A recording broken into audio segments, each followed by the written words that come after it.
ठाकरे बंधू एकत्र येणार हे आता ठरलेलं आहे. कारण ठरले उद्धव ठाकरे यांचं विधान. त्यामुळे पुढच्या काही दिवसांमध्ये उद्धव ठाकरे यांचा ठाकरे गट आणि राज ठाकरे यांचा मनसे हा पक्ष एकत्र येणार. तोंडावर मुंबई पालिका निवडणुका आणि स्थानिक स्वराज्य संस्था निवडणुका आहेत. आता हे दोन ठाकरे एकत्र आल्यामुळे काय होणार समजून घेऊयात. ठाकरे हा ब्रँड राज्यात अजूनही चर्चेत आहे.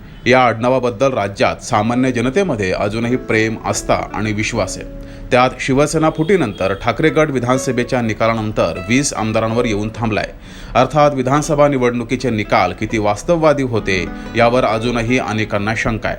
त्यामुळे त्यावर न बोललेलं बरं. पण उद्धव ठाकरेंची त्यांच्या ठाकरे गटाची ताकद आजही राज्यात आहे. ग्राउंडवर तर नक्की. गेल्या काही दिवसांमध्ये एकनाथ शिंदेंनी ठाकरेंना बरेच धक्के दिलेत. पण एकनाथ शिंदेंकडे जे काही खासदार आणि आमदार आहेत, जे काही मतदान झालेलं आहे, ती एकत्रित शिवसेनेची ताकद आहे हेही विसरता कामा नये. दुसरीकडे राज ठाकरे यांची मनसे मात्र उतरणीला लागली आहे. आता हे दोन ठाकरे एकत्र आल्यास दोघांनाही त्याचा फायदा होणार आहे. ठाकरे गटाची ताकद आणखी वाढेल. जास्त फायदा होईल तो राज ठाकरे यांच्या मनसेला. त्यातच हे दोन ठाकरे एकत्र येणार. त्यामुळे दोन गोष्टी पटकन घडल्यात. एक तर दोन्ही पक्षातून गेल्या काही दिवसांमध्ये होत असलेली आउट गोईंग बंद झाली आहे. इतकंच नाही तर इनकमिंग सुद्धा आता सुरू झाली आहे. आणि दुसरं म्हणजे दोन्ही पक्षातील कार्यकर्ते जे खरी पक्षाची ताकद असते त्यांचं मनोमिलन झालंय. ही दोघांसाठी सगळ्यात जास्त जमेची बाजू आहे. फक्त नेते पदाधिकारी एकत्र येण्यामुळं काही होत नाही. कार्यकर्ते एकत्र येणं गरजेचं आहे. ते हे दोन्ही ठाकरे एकत्र येण्याआधीच झालंय. ही जमेची बाजू आहे.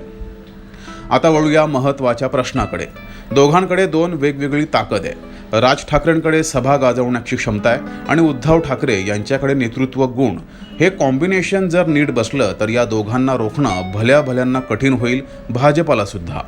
सुरुवातीला ठाकरे बंधू एकत्र आल्यानंतर एक कुतूहलाचं वातावरण असेल. त्याला ओपनिंग गुड लक असं म्हणतात.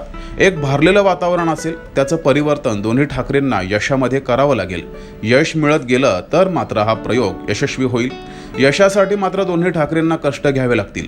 24 तास जनतेमध्ये राहावं लागेल, जे ठाकरेंच्या थोडं स्वभावाविरुद्ध आहे. पण गांभीर्यानं राजकारण केलं तर ही मोठी राजकीय डेव्हलपमेंट असेल हे मात्र नक्की. त्यामुळं पुढच्या काही वर्षांमध्ये राज्यात वेगळं राजकारण असेल, वेगळं वातावरण असेल हेही नक्की. पण यात काही मायनस पॉईंटसुद्धा आहेत. ते म्हणजे ठाकरेंचे स्वभाव. इगो बाजूला ठेवून काम करावं लागेल आणि चुलत भावांप्रमाणे नाही तर मावस भावाप्रमाणे काम करावं लागेल. एक मतानं, एक विचारानं कोण वरचढ होतंय याचा विचार न करता. मनसेला या युतीचा फायदा होईल. त्यांचे नगरसेवक, आमदार वाढतील. खासदाराचं खातंही उघडेल. शिवसेना फुटीनंतर ठाकरे गटालाही गरज आहे. त्यांनाही फायदा होणार हे नक्की. मराठी मतांचं एकीकरण होईल हे सगळ्यात महत्त्वाचं. तसंच करिश्मा पाहिला तर राज ठाकरे यांच्याकडे. कुठल्याही सभेत ते उद्धव ठाकरेंना वरचढ होतील. तर दुसरीकडे नेतृत्व गुण, कुठे कुठली चाल चालायची ते उद्धव ठाकरे यांच्याकडे. त्यात उद्धव ठाकरे वरचढ होतील तेव्हा मात्र दोघांमध्ये क्लॅश नको व्हायला किंवा वाद वाढवणारी चुकीची माहिती देणाऱ्या काही जणांना दूर ठेवावं लागेल. दोघांनाही कान थोडे पक्के ठेवावे लागतील. ठाकरे एकत्र आल्यानं मवियालाही काही त्रास नसेल. तेही राज ठाकरेंना स्वीकारतील यात काही शंका नाही आहे.